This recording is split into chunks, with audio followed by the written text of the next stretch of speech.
Bisa diperkenalkan nama dan jabatan Ibu saat ini di program studi geografi. Oke, halo semuanya. Perkenalkan saya Kavian Fitriya. Saat ini saya sedang menjabat sebagai Kepala Program Studi Geografi Universitas Amerika.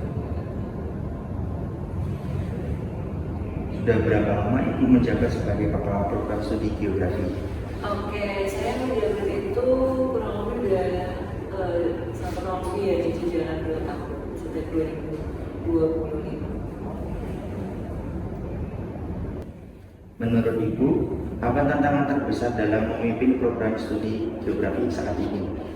Oke, keren banget ya pertanyaan. Tantangan terbesar nih, mungkin lebih ke gap generasi ya, kalau saya rasa ya, karena kami dosen-dosen ini banyak yang generasi milenial ya kan. Kemudian kalau yang teman-teman kalian itu udah generasi Z mungkin ya. Jadinya kondisi lingkungannya saat dulu saya kuliah dan saat sekarang kalian kuliah itu berbeda, sehingga mungkin dari situ kami juga harus mau belajar juga bagaimana kondisi generasi Gen Z sekarang, lingkungannya seperti apa, kebiasaan-kebiasaan mereka seperti apa, karena kan perbedaan zaman, kemudian perbedaan teknologi juga mempengaruhi bagaimana cara mereka berkomunikasi atau berinteraksi seperti itu.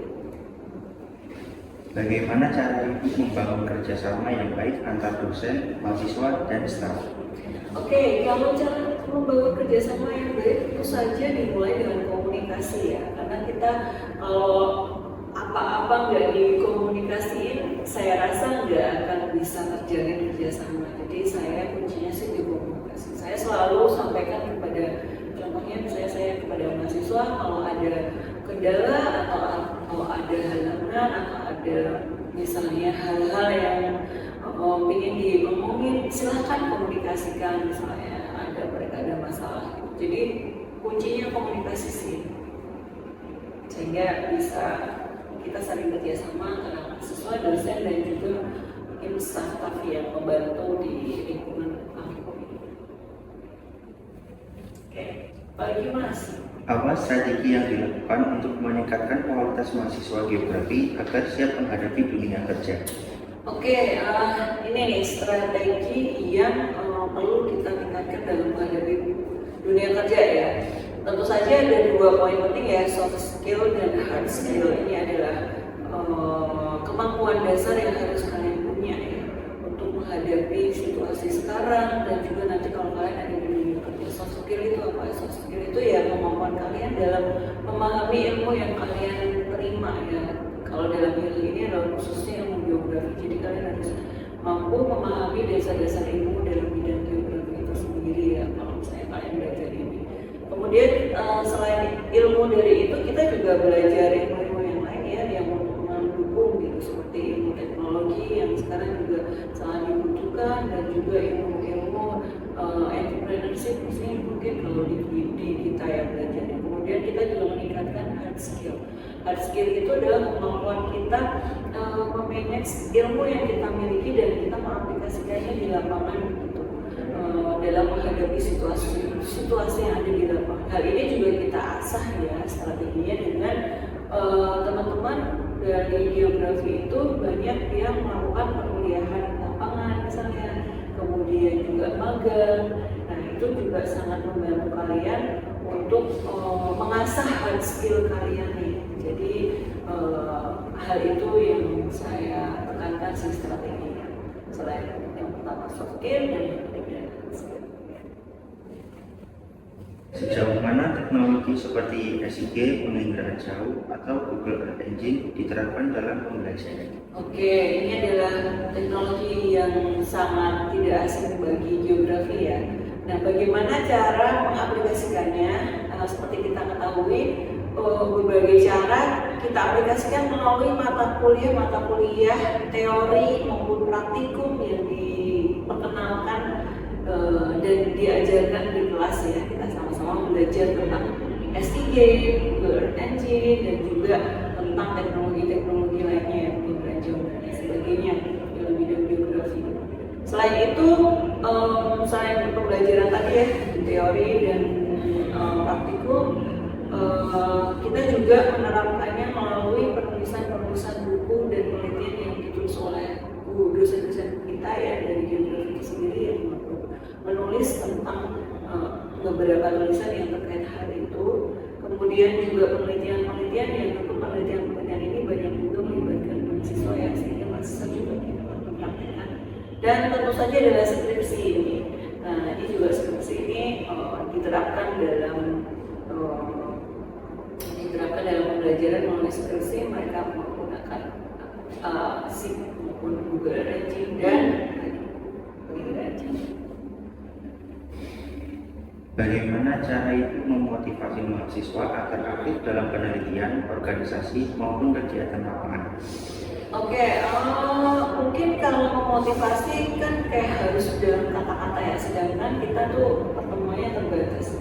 Kalau saya sih lebih ke dengan contoh ya, jadi cara memotivasinya tuh ya dengan contoh. Misalnya dosen-dosen juga banyak yang melakukan kegiatan-kegiatan organisasi di luar, kemudian aktif dalam penelitian, dan juga aktif melakukan kegiatan-kegiatan lapangan yang mungkin saja enggak terkait dengan kegiatan khusus di kampus ya, tapi di luar kampus.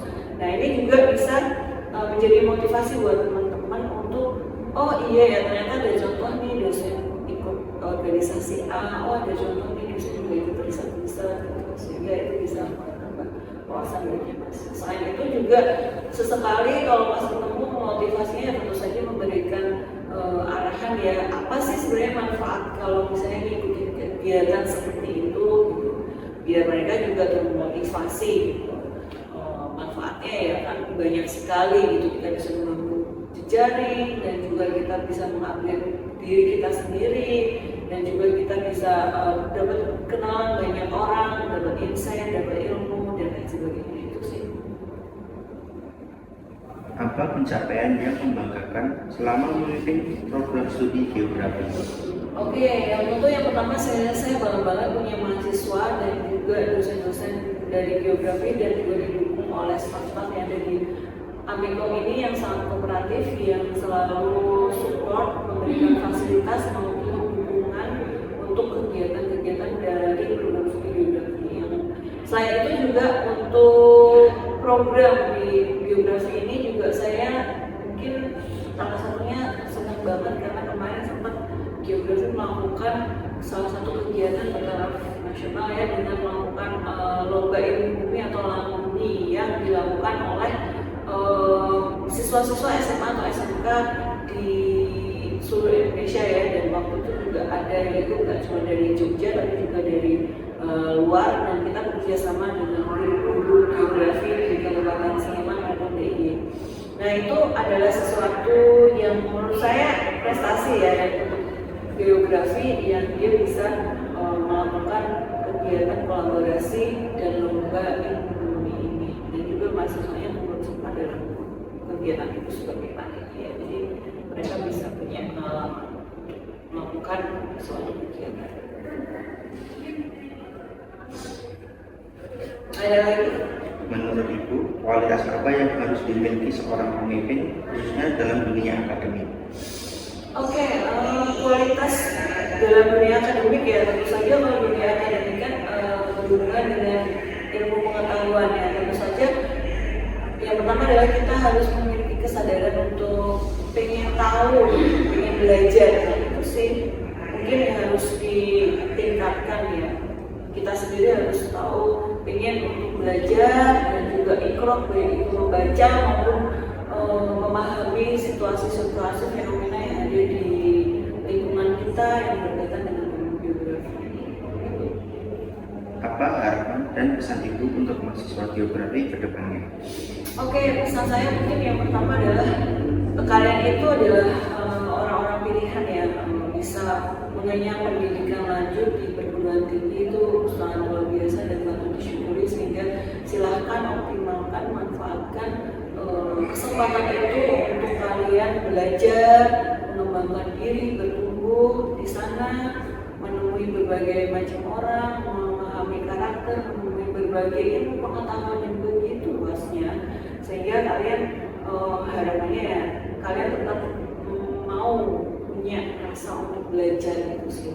Kemudian juga kalian pesan saya juga sabar dan nikmati proses yang ada, karena pasti tidak dimungkiri ada berbagai rintangan, ada berbagai halangan yang mungkin kalian hadapi, tapi kalian di situ justru kalian diasah untuk mental kalian lebih baik, untuk kalian menjadi manusia yang lebih baik sehingga bisa menghadapi situasi kedepannya seperti apapun itu dengan resilience gitu ya. Dan juga kalian harus yakin bahwa yang kalian lakukan ini baik dan pasti nanti akan mendapat dampak baik juga untuk diri kalian sendiri dan tentu saja buat keluarga kalian dan masyarakat ya. Dan kalian juga perlu ingat bahwa padi yang dipanen hari ini itu enggak ditanam kemarin. Jadi dalam hal itu kita jadi belajar bahwa ada proses di dalamnya dan kita harus enjoy dari proses itu.